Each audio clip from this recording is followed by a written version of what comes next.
जो 1 मार्च पासून जो एक्साईजचा कायदा लावण्यात आलेला आहे तो कायदा रद्द करण्यासाठी आम्ही मोर्चा काढलेला आहे। आम्ही आंदोलन, आज दुकानं बंद आहेत। आम्हाला कराच्या विरुद्ध कुठली मागणी नाही किंवा कर कमी करा, कॅन्सल करा, आमचं कुठलंही म्हणणं नाही।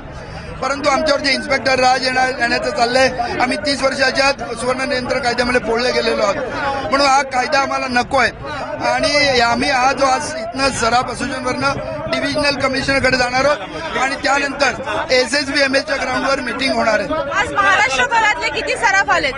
महाराष्ट्रातनं आज संपूर्ण इथे 2 लाखाच्या वर सराफ सुवर्णगार इथं आलेले आहेत। तुम्ही गडकरींची भेट घेतली, शरद पवारांची भेट घेतलीत, पण अजूनही मागण्या मान्य होत नाहीयेत। आजही मान्य नाही झाल्या, पुढची भूमिका काय असेल? आमचे सगळे पक्ष, आज मला म्हणजे सांगायला एक अभिमान वाटतो की उद्धवजी ठाकरे जे आज म्हणजे मंत्रिमंडळात त्यांचे खासदार आहेत, त्याचप्रमाणे मनसे, काँग्रेस, नंतर समाजवादी, नंतर बहुजन समाजवादी, भाजपचे पक्ष आपले खासदार आमदार, कालच आशिष शेलार मुंबई अध्यक्ष यांनी क्लिअर कट सांगितलंय की हा कायदा रद्द करून आणणारच।